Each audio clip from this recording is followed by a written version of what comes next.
Right. Here we go. Hitting final, folks. Okay. So good afternoon, everyone. We have an hour scheduled for this meeting. This is the COVID-19 NDWG no cost extension forms walkthrough session for local workforce development boards.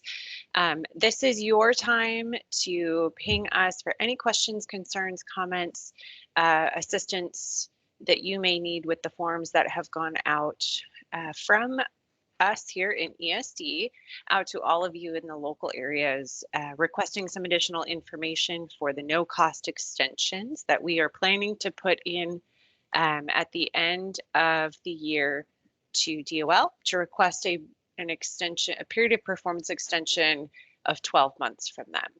So before we run into those forms, please take a moment to review the timeline that's up on the screen. We have sent out those forms by October 15th to all of you. We're doing our walkthrough today in hopes that we can answer all questions that you have. And if for some reason the question comes up after today, feel free to ping us. Nicole and I are available to answer any questions that you may have or assist you, provide any technical assistance that may be needed in filling out those forms or addressing any items that come up after this meeting. And then we're requesting those forms back by November 3rd, which is next week. And we will be reviewing and following up with anyone for any additional information or clarification that we may need by November 9th. And then November 30th, we plan to have everything finalized and submitted to ESD's internal grants manager for final review to draft up all of the required documentation that DOL requests for the state to request a period of performance extension, as well as any budget modifications or scope of work modifications that need to go along with that. So the process from all of you, gather information from each local board that is looking for a no cost extension.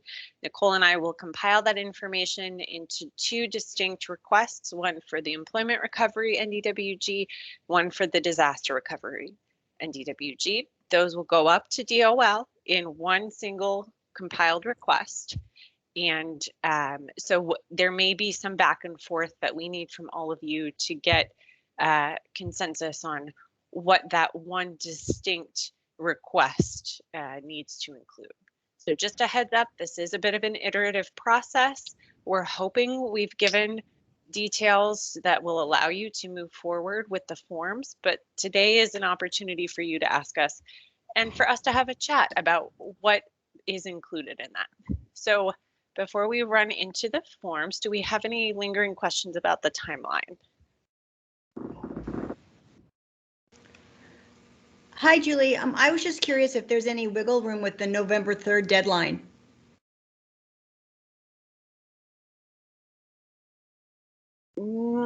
It's going to be tough to get some wiggle room on that November 3rd timeline. If you need some additional time, please reach out to us directly. But as it stands, it's going to be a little bit tight for us to get everything compiled if it's much later than that. Thank you. And I'll just add a little context onto that too. As you are all feeling right now, of course, we're overlapping with quarterlies, and hopefully in aggregating some of this information for this timeline, or rather, I'm sorry, for this no cost extension, we're doing a lot of the same work together, so hopefully it doesn't feel like doing the work twice. But we have to submit to USDOL by the week of November 12th, so just kind of thinking about our internal timeline for doing both of those things synchronously.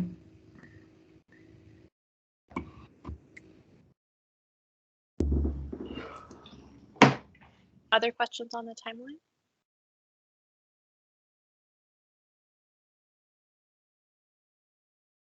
All right, hearing none, let's go ahead and move into the actual form walkthrough. So we're going to have this up on screen. For us, we're going to walk through the disaster recovery no cost extension request for information form. This will also include all of the questions that are on the employment recovery extension request So if you have questions pertaining to either the disaster recovery or employment recovery and specific questions, let's say you have a question on number 4, for example, on those forms, please feel free to speak up when we run through that question for either form while we're going through this disaster recovery form, because those questions are in those questions from the employment recovery form are included in on this one. So we're going to try to streamline it. If you've got questions on the question we are currently addressing, please feel free to raise your hand, jump in the chat, speak up, come off mute. We'll manage whatever way you feel most comfortable chiming in and asking that question. If it is a question on the general process or on larger, the larger no cost extension topic, please hold on to those until after we're done with the forms, and we will have a Q&A session after we do the form run through. Any questions on that? Thanks, Nicole. Yes, questions on questions, Meta Wednesday. Yes, I appreciate that. So please do feel free to speak up if you've got a question. Happy to pause and address any of those as they come up on specific topics related to what we're currently going through. But again, please hold those larger questions on process or larger topics until the end, and we'll make sure that we address those. The other thing we'll note is we're going to log this in real time so that the questions you ask, we're going to throw it into the FAQ and make sure that it's logged in one place and get this FAQ out to everybody after the fact.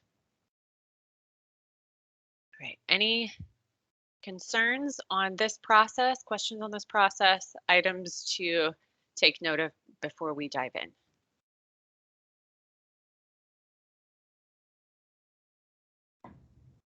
All right, hearing none, let's go ahead and jump right in. So question number 1 is specific to the disaster recovery.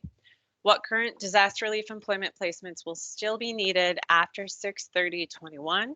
What is the justified humanitarian need in the community and or the worksite employer, aligned with activities approved by DOL referenced in WIN 0114 Revision 2 Attachment C to continue those placements after 6/30/21? Quick note on this, it's now WIN 0114 Revision 3, but that Attachment C has not been changed. So we will update that as needed. Just pointing that out to folks. Are there any questions on this first question, number 1?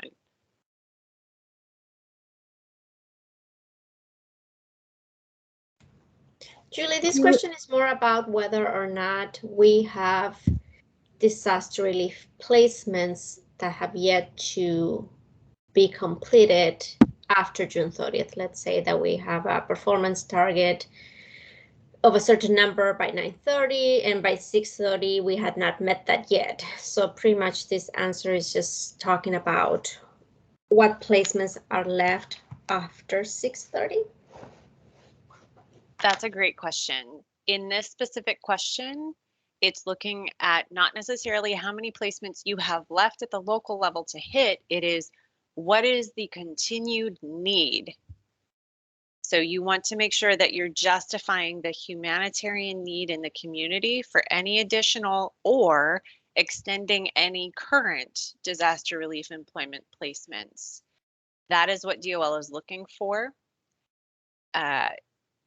We are actually pretty on target with our disaster relief employment placements. They will not approve a no-cost extension just to add additional placements above and beyond what our target is. So we need to be careful about saying, oh, well, we haven't hit our internal targets.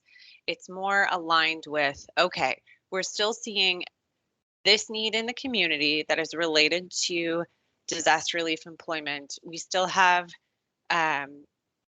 current placements where the worksite employer has said, yes, we will need this support after 6/30/21.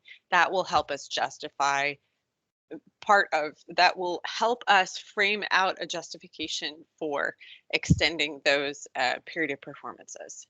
Does that make sense?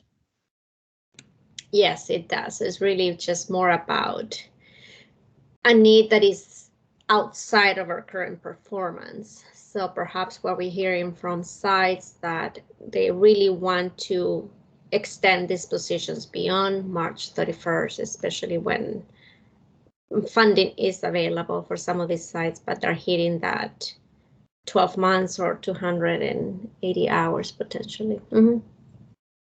Yeah, I think that's a great way to look at it. So, you know, if you have a worksite employer who says, hey, my current placement has hit their 12 months, but we still need someone, can you put someone else into this position? Can we get another participant in to continue this disaster relief employment position?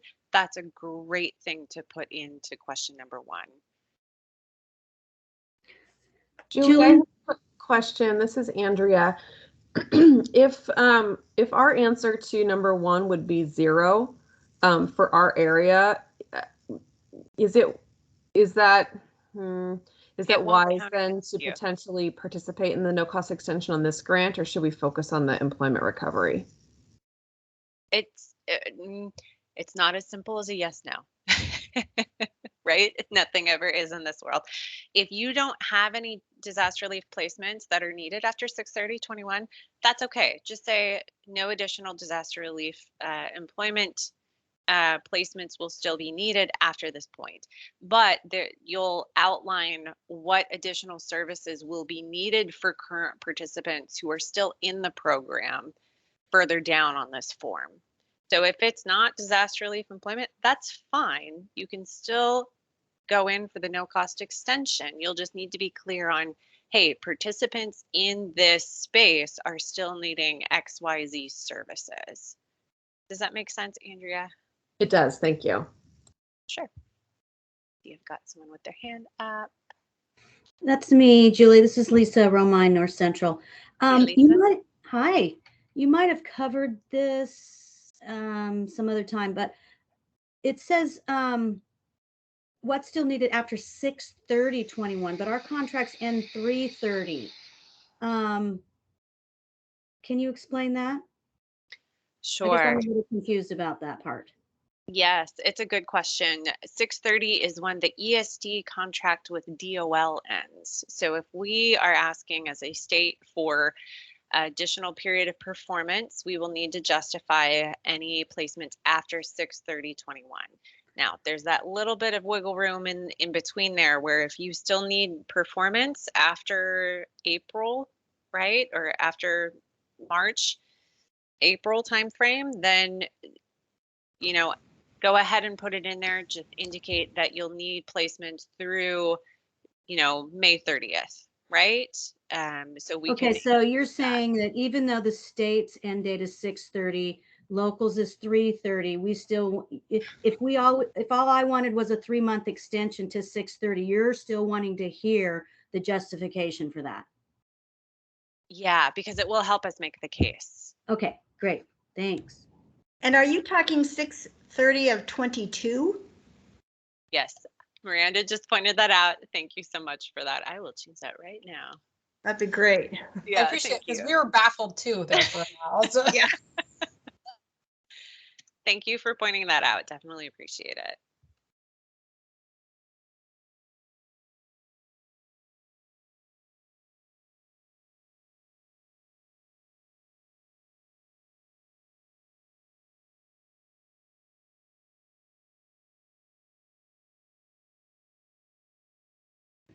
While Julie's typing on that, I'm just going to elevate that a couple folks just entered the room. We're indicating that this is being recorded today so that we can share out with folks who weren't able to join us today. And for folks who are joining late, we are going through right now question by question.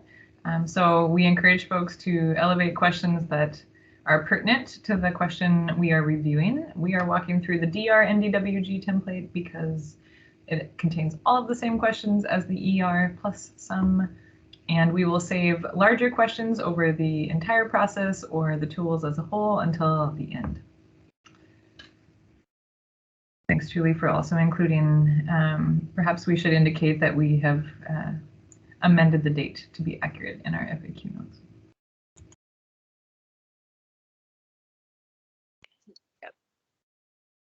Okay, any other questions on question 1?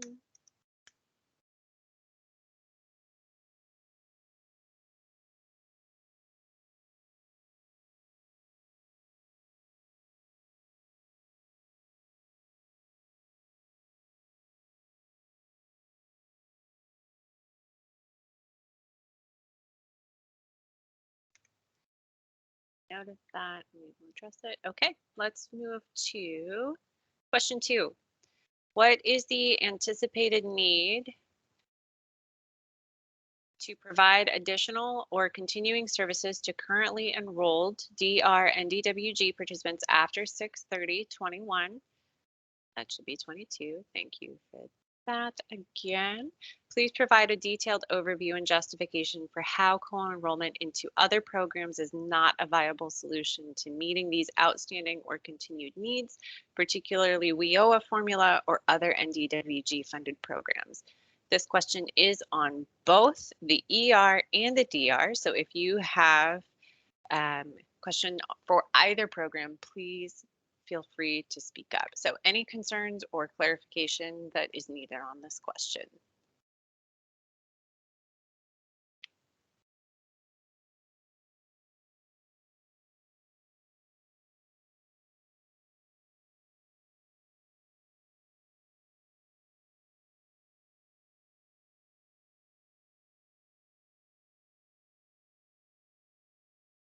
Right, hearing.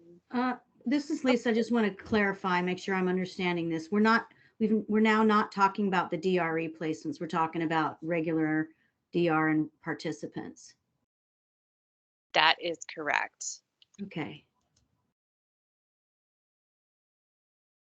So the eligibility, because I was going to say if it was DRE, those aren't allowable services under any other fund source that I know of, but we're not talking about DREs here. That's correct. This would be if you had folks who are in training service, or they, have a last minute OJT they got placed in, any open durational service that they might need to extend past the current expiration date of the period of performance would be helpful. Or if you have folks who are working through, let's say, their IEP, right? And they still have, 10 things left on their list. Maybe they're under the DR, but they're under long-term unemployed instead of dislocated workers. So it would be harder to co-enroll them. That might be an example of a space where you would put in there, hey, we've got these folks that need these additional services past the current period of performance.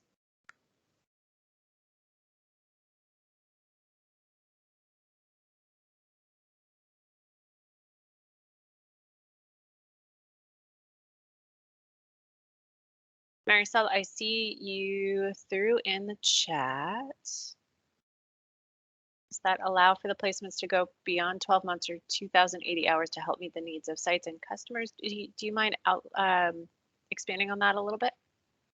Yeah, so currently we are limited to 12 months or 2,080 hours. So if we have a site that has a customer that is going to be reaching, 12 months, is there a possibility to have that customer be there, let's say 16 months instead of 12, allowing for placements to go above that limit? That will really help meet the need of sites, but also customers.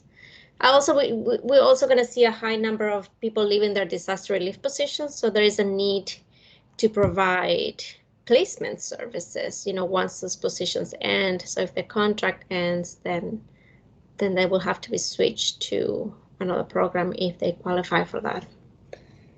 I think that second point that you made is an excellent justification to put in this question 2 box. That's perfect. That's exactly the type of thing that we want to hear in this box, right? So, hey, we have DREs in place until this time. They've identified that they want to move into a training session or an OJT. They won't be able to do that under this program. However, there might not be available funds in another program or available placements in a different program for them to do that.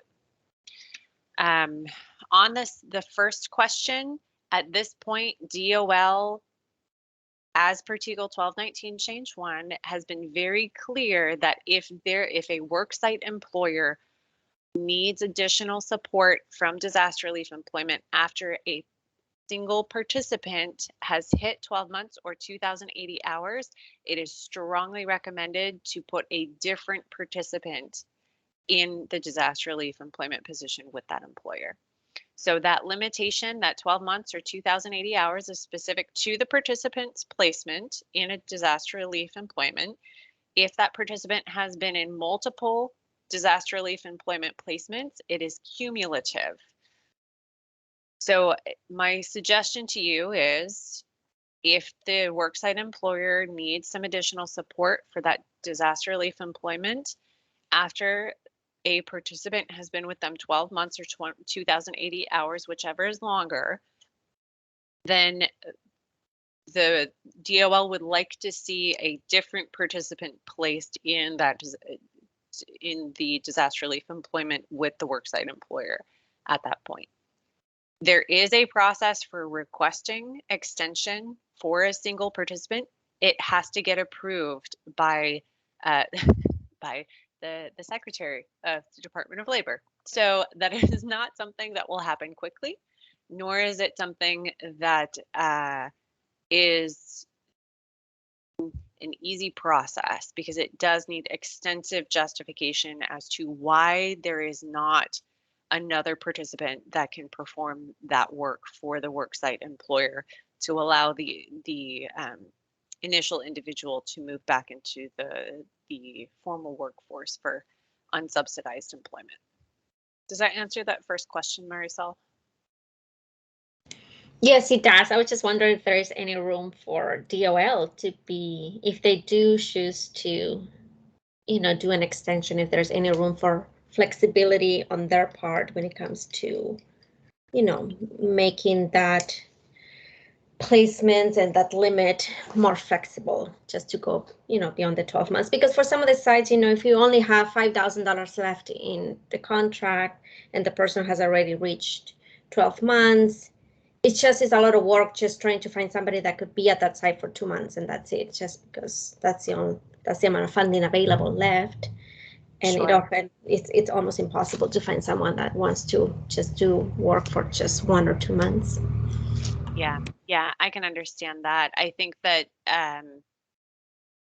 they have been relatively clear in TEGL 1219 about what that process looks like, and Carol Padovan has reiterated it on numerous occasions. We can always check in, but my sense is that it really does need to be a separate participant, and if it needs to be configured differently, if that worksite employer has additional need, then I think that's a great way to document additional need for additional time. So happy to have Marisol or anyone else, if you have additional questions on this one, please do reach out to me and we can take this offline. I want to make sure that we give additional attention to it if needed, but also want to make sure we're timely in running through these forms. So any other questions on 2 before we move to question 3?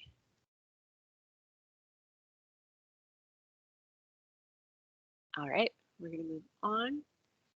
Number 3, how many current participants will need additional DR NDWG services beyond 6/30/2022? Thank you again.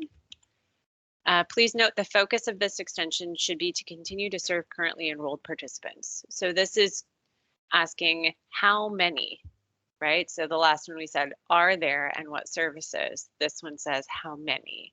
Any questions on this question number 3?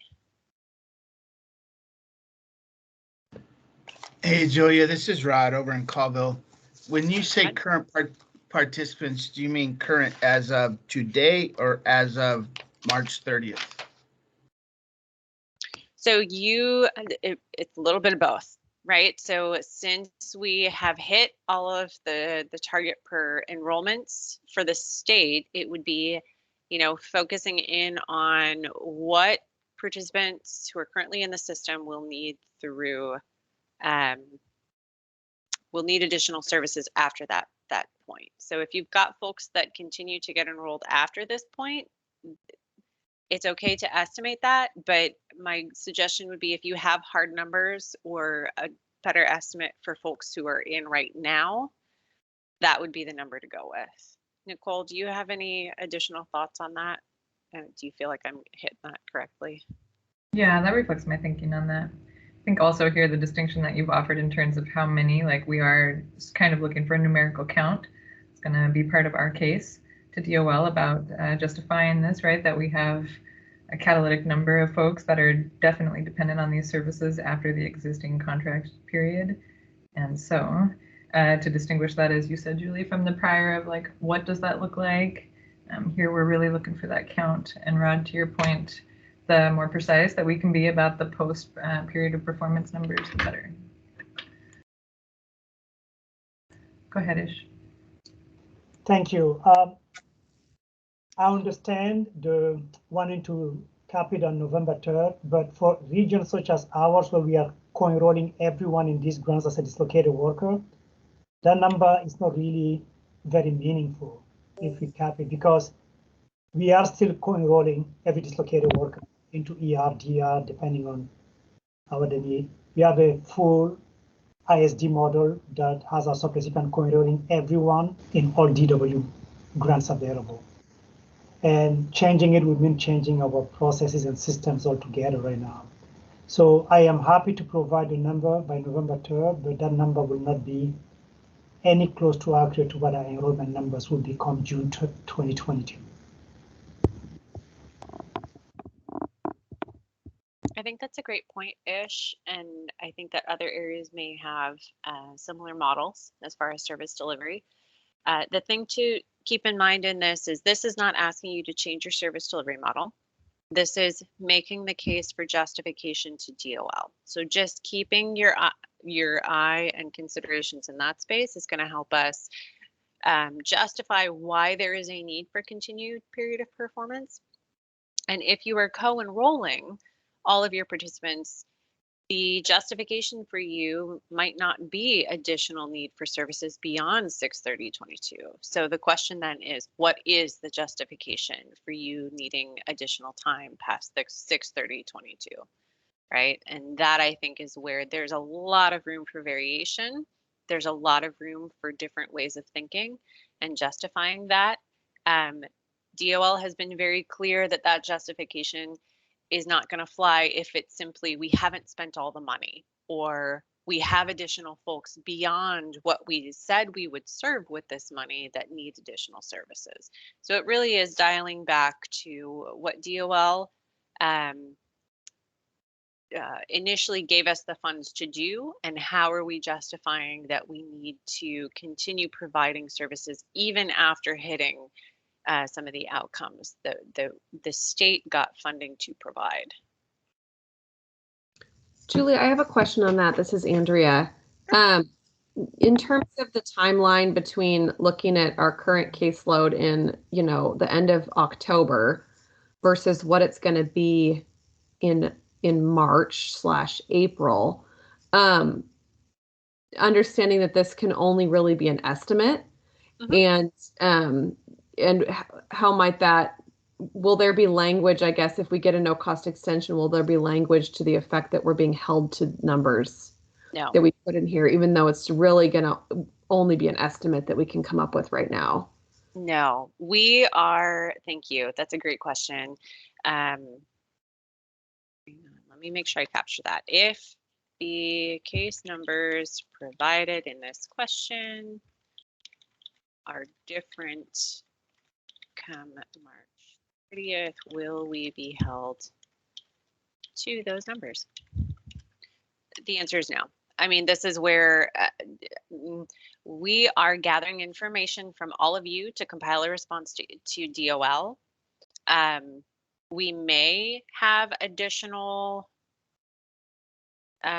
need to serve additional folks at a state level. If that's the case, we might see an increase in our targets at the state level that may then trickle down to the local boards, but it won't be, you can only serve XYZ numbers. So if you see an increased need and we do get the no cost extension, there's a lot more flexibility in saying, okay, we've extended the period of performance. We're still going to be flexible in serving folks on the ground and being responsive to those needs on the ground. So you probably wouldn't see much in your scope of work change unless there was a change in the budget that associated with the LWDB period of performance extension rather than the state period of performance extension.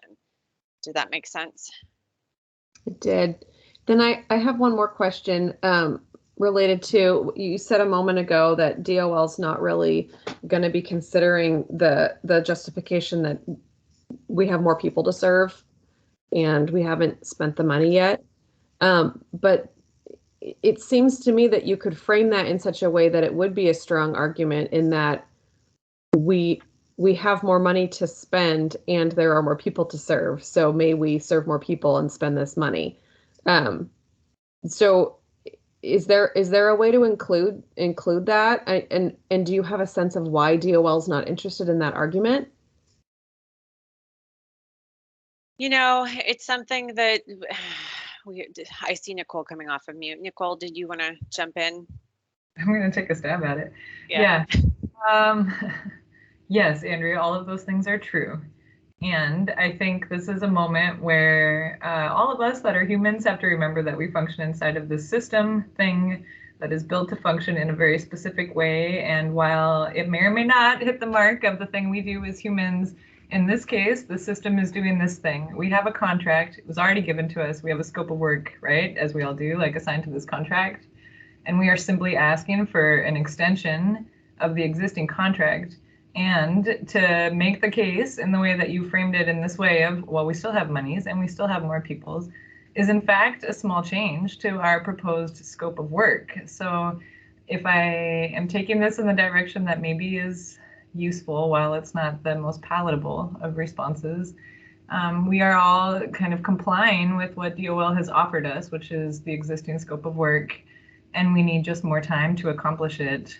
However, that being said, I am interested because we are hearing in our state peer-to-peer calls as well, of which we had one last month that was quite robust. We are hearing from lots of regions that in fact the need continues to exist. So Andrea, I'm wondering if like so many of these states which are in the same boats that we are in are kind of indicating that, okay, this is part of our argument, but it's not the whole argument because we know that we're not necessarily allowed to change our existing scope of work. It might compel DOL to offer additional NDWGs, which of course would be the way to, you know, kind of channel what you're saying here of like, well, we still have folks to serve. And while it feels like 6 of one and half a dozen of another to move the same monies around, it is also just beholden to the contracts that we've signed. So while that is the least cheery of responses that I might offer you, I think it is just the nuts and bolts of the situation. That's actually really helpful. Thank you. Okay. It feels like a gross thing to say, but I think it is just the nature of the situation. Like, we have this contract, we have this scope, we have these numbers. We passed that along to y'all because really those numbers came from you guys. And now we're in a position of having to defend the existing scope. And so we're not necessarily in a position to change it until we get a new award. Right. I mean, it is a little bit silly at the same time because when the proposals were written and we gave the numbers, it was very, very early in the pandemic and everything has changed. Everything is changed. So multiple times. So much empathy for the situation because I mean, yeah, they were shots in the dark and this was such an impressive situation. To go back to DOL and say, look, everything has changed. We kind of want to change the scope of work. I mean, that seems like reasonable. I understand if DOL's saying that that's not what they'll take, but that's sort of where at least my area was assuming the justification would be. And if we've already gotten close or have hit enrollment targets, it makes the justification more challenging to say we need a no cost extension. And there might be some creativity within that, Andrea, and I think we have other questions that get at this a little bit, and apologies if I'm skipping ahead here on you, Julie. And Marisol, I do see you have your hand raised, so promise we'll acknowledge that. just want to offer that there is perhaps an opportunity for creativity here, Andrea, and like, okay, maybe we have certain populations or community groups or even geographic, however you want to define communities here, that have been more deeply impacted or are impacted in new ways, or that we've not yet adequately served. And so having met enrollment numbers, yes, but did you meet the intent of your scope of work? And here I think we have an opportunity for navigating the gray areas, and like indicating that there are folks that are still out there that you intended to serve with your original contract, as did we, that have not yet been served, even though you may have served others in the interim. You know what I mean? Yep. Yeah. Thank you. Sure. Okay. Thank you. Thank you for letting me talk that out. Okay, Marisol. Thank you. I want to clarify again that this extension is to serve currently enrolled individuals, so not new enrollments, correct? Yes. I want to dial in on that. Let's dial in on that. Yeah. The request, so developing the request for a no cost extension needs to dial in on currently enrolled participants. Yes, so that means the numbers that are in our contracts. That's it. Meaning that if we say we're gonna enroll 200 customers, then what we're saying with this no cost extension is that of those 200 customers, X will need additional services beyond 630, correct? Yes. Yep. Okay. Yes. And I do have a second question. So do we need a no-cost extension if, for example, we only see a need for an additional quarter, meaning April to June 30th, and not go beyond June 30th? Potentially. We're working on that. So there's two considerations in there. One is that we have gotten the thumbs up from ESD Fiscal that GMO can modify the LWDB contracts to end April 30th instead of March 30th. So that gives you all a little bit more time. I know it's only a month, but it's a little bit more time in that space. If it goes beyond that, we're trying to see if we can push it to May. No promises. We're seeing if it's even something that's feasible. But if it needs to go past April 30th at this moment, then yes, go ahead and ask for the no cost extension, because it's gonna make sure that we have the justification we need to ensure that you have the time that you need to finish up those services.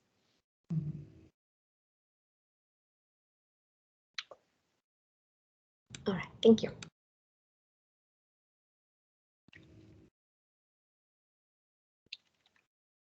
Okay.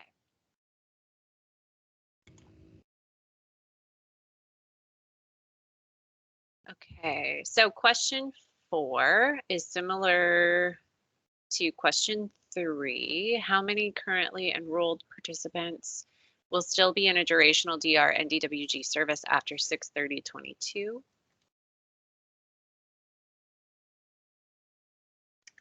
Any questions, comments on that?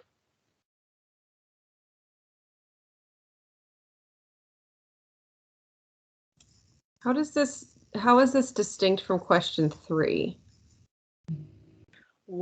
So 3 might be if you have, so the example I gave earlier, let's say that you have a participant who is partway through their IEP and is working on getting some final career services under their belt. Maybe they're waiting on a workshop. Maybe they are, in job search mode and still needing some support services. Those aren't technically durational, but that support is still needed for the participant, right? So that's where they would be under 3, right? Sure. And then 4 would be a subset potentially of number 3. So whatever number you've got in number 3, 4 would be, okay, how many of those participants are going to be in durational services like an OJT, a WEX training at the end of that time frame. Is that helpful? Yeah, it's just going to be really challenging to estimate that this far out. Understood. Number 4 is going to be a lot easier to estimate. Durational services are easier to estimate. A broader concept of how many customers is, I don't know. Well, I would also add to that, Andrea, as we're thinking about this, again, we're trying to create a compelling argument here. So I think we are erring towards the side of what we could anticipate, not minimals here. And I am thinking to a great example of what might fit in number 3, but not necessarily fit in number 4, would be also what came out in this email for our upcoming community of practice, whereas perhaps you have a person who's taken a stopgap employment, but is still continuing on those IEPs towards a more self-sustaining or career-oriented type role. And while they're not necessarily in a cohort, perhaps that's finishing up prior to the end of the period and they're already in some kind of placement, you are wanting to continue those services and they are not exited. And so they would fit in number 3, but not necessarily in number 4. So this is Ish. The thing about this question is that our period of performance ends in April, right? April 30th with the extension. Mm-hmm. And from our previous conversations, you do not necessarily expect to hear from DOL before then about the no-cost extension. So when our period of performance ends, nobody will be in durational services on the grants after that. So there's a likelihood that we may say this number might be on a durational service, but in fact, we have to exit all of them from the durational services come April 30th. And if you find out about the mod, let's say in May, the no-cost extension, the number at that point will be 0 because we'll have to exit them when our period of performance with the state ends. Ish, I think in that case, if you have anyone in durational services at the end of April, just assume that they will be in durational services at the end of June at this point, for the sake of the requesting the no cost extension, right? Thank you. I think that it may be easier to just change that question to say at the end of April, because what's making it hard for all of us on the call, I think, maybe I'm speaking for everyone else, is that our period of performance ends April 30th, but we're talking about what things are in June when we don't have a contract for 2 months. You see what I'm trying to say? Yeah. So I think that maybe just have us write what we expect at the end of April and use that information for the June when you're doing the mark with the DOL in this case. That's a great suggestion. Okay, any other questions on question 4 before we move over to question 5? I want to make sure we've got plenty of time for question 5.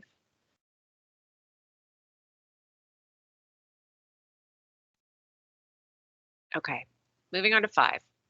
All right, this is where we get to the threading the needle portion of these forms. The focus of this extension is to continue to serve currently enrolled participants. Outreach and engagement activities to populations not yet adequately served or that have been increasingly impacted by COVID-19 may be allowable if you can establish with data and evidence that you miss specific populations, you have data to support a specific number of individuals within this population in need of services in your area, you can provide a justification for the number of participants you might reasonably serve, and you have a clear strategy and funding available to continue serving these participants throughout the anticipated extended period of performance, 3/30/23. If you're planning to engage and enroll additional participants, please address the above 4 items. So, just a little background on this question. Because of some of the complications that we've heard from all of you about, hey, you know, there will be additional enrollments. We know that we missed folks. There's still need in the community. There is potential for us, if there is enough of a justification through the data, to request a scope of work change from DOL. Now, there's immensely more information that is needed in order to get that scope of work change request in with the no cost extension request. So we're talking 2 different things that go in at the same time.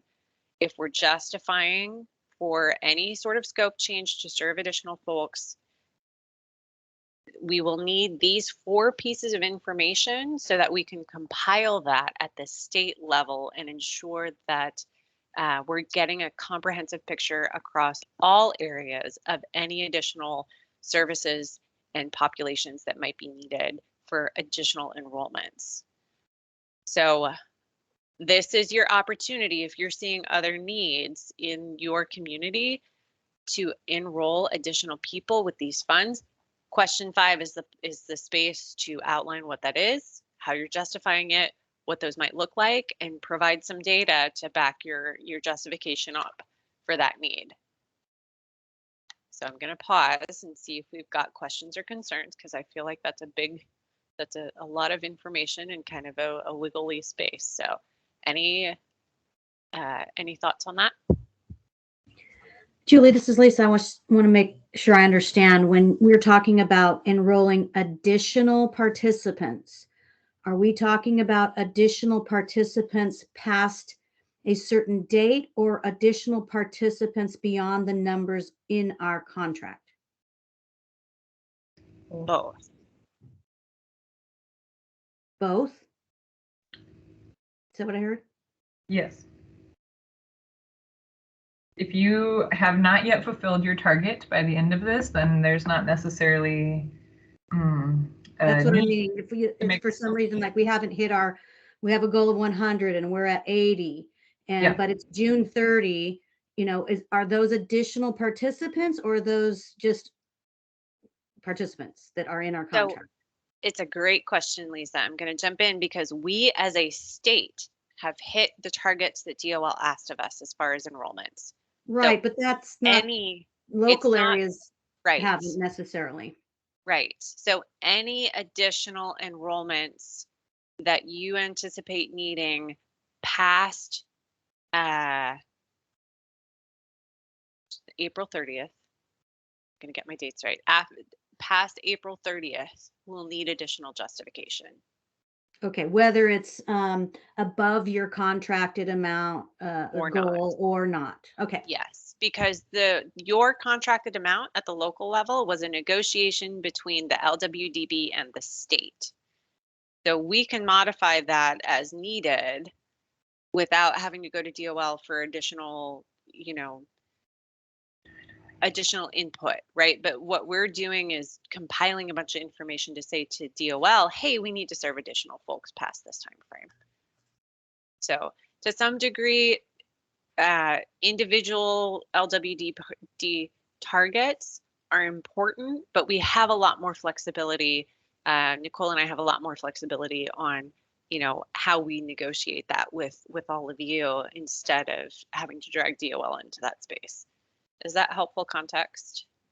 I think so. I think so. I think I can describe what our plan is, and you can take that information and make of it what you will. I think that's perfect. Yes, if you describe what you want to do, add in as much detail as you can, and Nicole and I can derive what's helpful for. Right. It's all going to be helpful. It's just a matter of, will it be helpful for the no cost extension, or will it be helpful for individual LWDB contract scope of work changes? Right. And I think we're trying to skin 2 cats here, and that's part of what I think we're trying to get our heads around. I think that's exactly right. Well said, Lisa. And they feel so closely connected that it's hard to separate these things because you need some of the information to inform the other. Is just your hand still up from the previous question, or do you have a new question? I forgot to put people's hands down. That's on me. I'm sorry, I'll put it down. That's okay. It's on me. Andrea. Thank you. So okay, don't laugh, but can the specific populations in that question that we're talking about, would it make sense to have dislocated worker be the population? And not saying that we've missed, but that there's so many more and the crisis has continued so much longer. Yes. And part of why I say that, and that's a great question. It's not funny. No need to laugh. That was a little funny. Great question. It's a great question. Part of that is, you know, we're hearing that the local circumstances here in Washington State look a lot different than the circumstances in other states. For example, we were on that peer-to-peer call at the state level and heard from, oh, I think it was, what was it, Wyoming, that they had a 2-week shutdown and that was it, which is entirely different than our statewide shutdown, which will have ripple impacts on, you know, when dislocated workers come into the centers and what that looks like. That's where that data justification is going to be really helpful. So if you've seen, you know, over the past 6 months, it's been a trickle, and then you hit a certain quarter and bam, you're slammed with all these dislocated workers coming in, saying they need additional services. That's a latent effect of COVID-19 and some of the demand that we're seeing in the system. Back that up with data. If you're not sure what data to use, reach out to us. We're happy to have that conversation. But that's exactly the type of justification that would go well in this space. Perfect. Thanks. Okay, my question is, if we don't want to do this outreach and engagement activities, is this number 5 required for our NCE? Nope. Short answer. Thank you. No, I will just offer, and again for context, because maybe it's useful to some folks on the call, we had a lot of requests, if you will, for like, how can we fit in info and stuff we wanted to do with career NDWG, which we unfortunately did not receive into these monies that we are struggling to spend. And this was the grayest of the spaces and the area that we thought, you know, we knew folks were interested in continuing outreach and engagement. And so with the very specific parameters of this no cost extension, which basically says you shall not, like how then can we kind of respond to the things we know local areas need? And so this was our kind of attempt to walk that line, which to Lisa's point is kind of like skinning 2 very different cats here, but we thought, you know, while we're at it, let's try to do both. Thank you. This is Lisa. I have one more thought. Yeah. I don't know if this is the time or place to ask this question or make this comment, but I guess it's, you know, this time's as good as any. But I've been thinking, and, you know, we're all going through trying to figure out how to serve many of these workers who have lost their jobs or left their jobs because of not wanting to take the vaccine. And it sounds like many, I guess we just don't know yet how many will be eligible for UI, and then also who might be eligible as dislocated workers. With the DR grant, the UI, you know, anybody who has lost their job due to COVID is basically eligible for DR, but not ER, not dislocated worker formula. Yeah. I don't know if there's a place for all of that. I don't know how those people are going to get served if they're not dislocated, you know, determined as dislocated workers. Do you think that's has any place in this? Well, it doesn't not have a place. Right? Right. I think that this is a really tricky question that has come up on numerous occasions. Okay. It's something I think that we're still navigating as a state. The best guidance that we can give at this point is there are a lot of circumstances that can make any one individual eligible for dislocated worker. So what we've heard to date is do the individual screening the same way you would with anyone else coming through the door. Go through your checklist, see if they qualify for dislocated worker, see where they may fit. If it's not dislocated worker, is it adult? Is it youth? Are there other opportunities out there for them to engage in other programming? To the question about folks who lose their job because of not taking the vaccine when their employer has the vaccine mandate, that's something we can dig a little bit further into. If that qualifies under loses their job due to COVID-19, we can take that back to policy and have a conversation with them about how that plays out. It's a little bit complex. We haven't gotten a whole lot of straight answers at this point, but happy to take it back if that would be helpful to folks. That would be helpful, Joe. I think it's a question just in general, you know, how are we going to serve these people? Yeah, that'd be great. Seeing Ish echo that in chat as well, Julie. So Julie, this is Rod again. So with that question back to policy, and maybe we need to raise it as local workforce areas, but you know, there is some wiggle room around how you make somebody dislocated worker, but there's also there needs to be some guidance from policy on that, because I don't want to get hammered when we get monitored if we've made a judgment call on where there is flexibility in that local, you know, our local definition of the community being impacted. And so if, you know, if you could even ask that question in addition to that, the national grants, but also the formula grants, that would be appreciated, is where I'm trying to go.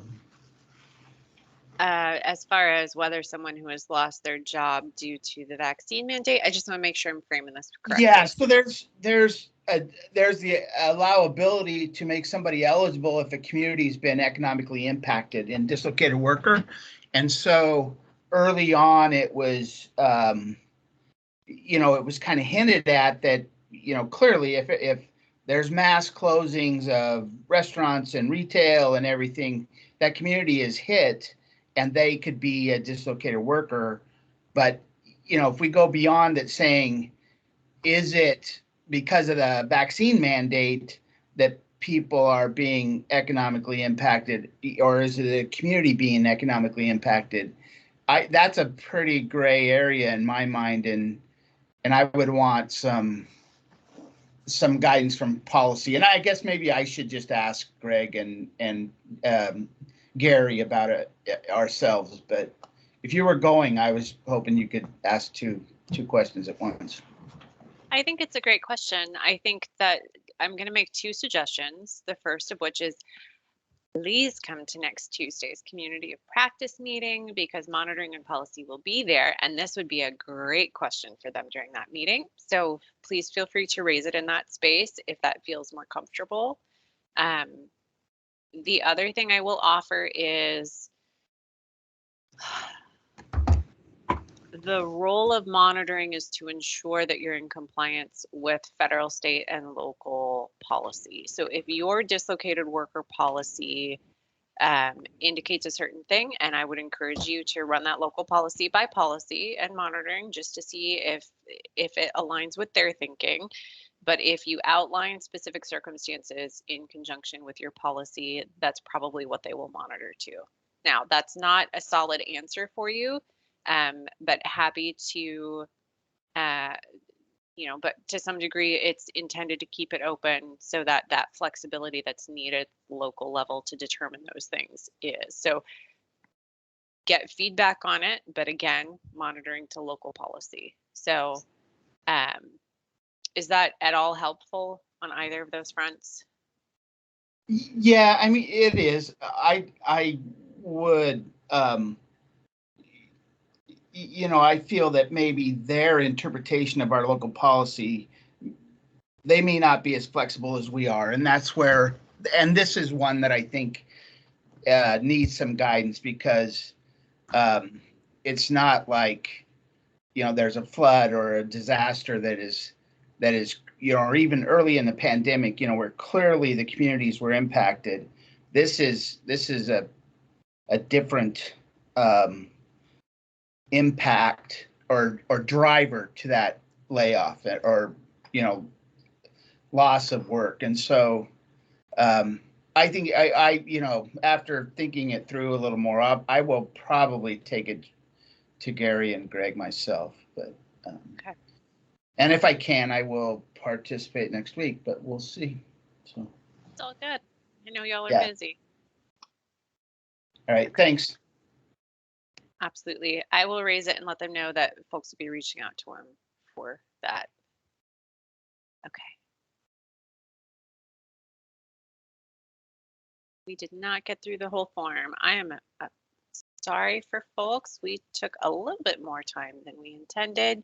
Would folks like us to keep going, or should we schedule another session? What sounds good to everyone? I have to hop off, but I'd love another session. This has been more valuable than I anticipated, which is great. It's a And I really agree good with that. session. I'm sorry, Diana, I heard you pop in, didn't quite catch what you said. I agree with that. I have another meeting, unfortunately, right after this, but I would love to have another to finish going through these forms. Perfect. Make that happen. While we have folks in the room, quick, is there any availability right around the time that we have our community of practice next meeting? Because we could either start a little earlier or go a little longer if folks already have that on their books, being mindful of the timeline that we've given everyone. Well, these are due on Wednesday, and isn't the community of practice on Tuesday? Yes, so between now and then, is there a day that works best for folks? Feel free to just throw it in the chat if that's easy.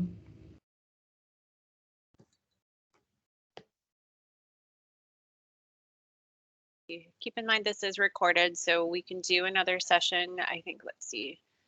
Nicole, I'm going to pull up your calendar. Yep. Well, is it possible, being it's recorded, you just keep going? It's good, but I think the beautiful thing is all the questions that came of it. So we might be remiss to do it without y'all. Wouldn't be the same. We could do I have this. availability Friday afternoon, also Thursday afternoon, which is tomorrow.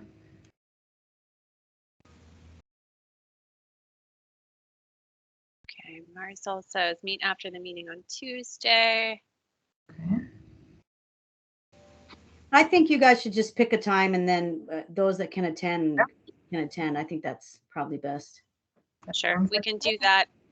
And then maybe leave time at the end of the community of practice session for questions for folks who got the recordings and didn't have a chance to ask their specific questions. I like that. Sounds good. Got to jump off. Thanks, y'all. Thanks so much for your time, guys. Appreciate your questions. Happy Wednesday. Yep, thanks all.